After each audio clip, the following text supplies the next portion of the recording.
എൻ്റെ പൊന്നളിയന്മാരെ വിഷയ സ്ഥലം. ഒരുപാട് വെള്ളച്ചാട്ടം കണ്ടിട്ടുണ്ടെങ്കിലും സൂപ്പർ വെള്ളച്ചാട്ടം. നോക്ക്.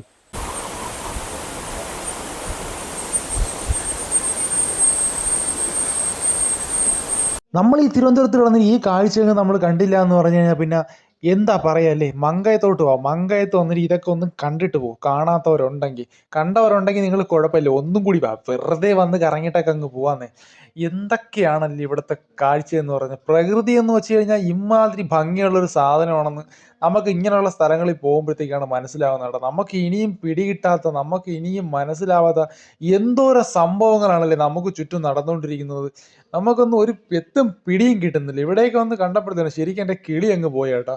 എന്തൊക്കെ കാഴ്ചകളാണ്. നമ്മൾ ഈ തിരുവനന്തപുരത്തിൽ തിരക്കും കാര്യങ്ങളെല്ലാം മാറ്റി വെച്ചിട്ട് ഇങ്ങനെയുള്ള സ്ഥലത്തോട്ട് വല്ലപ്പോഴൊക്കെ ഒന്ന് ഇറങ്ങണം കേട്ടോ. നമ്മുടെ എല്ലാം മൈൻഡൊക്കെ അങ്ങ് ഫ്രഷായി നമ്മളൊരു എന്താണ്, ഒരു സ്വിച്ച് ഇടുമ്പോഴത്തേക്ക് റീഫ്രഷ് ആവുന്നത് പോലെ നമ്മൾ ഫുൾ അങ്ങ് റീഫ്രഷ് ആവും കേട്ടോ. ഇങ്ങനെയുള്ള കാഴ്ചകളൊക്കെ നമ്മളെ കണ്ണിനെ അങ്ങ് കയറി കൊളുത്തിക്കളയും. എനിക്കിതൊന്ന് വല്ലാതെ അങ്ങ് കൊളുത്തിക്കളഞ്ഞു കേട്ടോ. ഈ ഈ സംഭവം ഈ ഉണ്ടല്ലോ, മങ്കയം പൊള്ളിയാണ് കേട്ടോ. മങ്കയത്ത് നമ്മളത്തേക്ക് ഒരു 3 വെള്ളച്ചാട്ടമാണ് നമ്മൾ കാണുന്നത്.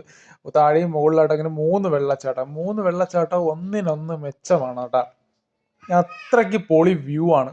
വലിയ തിരക്കും കാര്യങ്ങളും, വലിയ തിരക്ക് തിരക്കേ ഇല്ലായിരുന്നു, ആളുകളെ ഇല്ലായിരുന്നു. അപ്പൊ നമുക്ക് ശരിക്കും എന്താണ്, പ്രകൃതിയോട് ഇങ്ങനെ ലയിച്ചങ്ങ് നിന്ന് ആസ്വദിക്കാനായിട്ട് പറ്റും കേട്ടോ. നമ്മൾ പ്രകൃതിയോടങ്ങ് ഇണങ്ങി ചേരുന്ന ഒരു പരിപാടിയാണ് ഇവിടെ.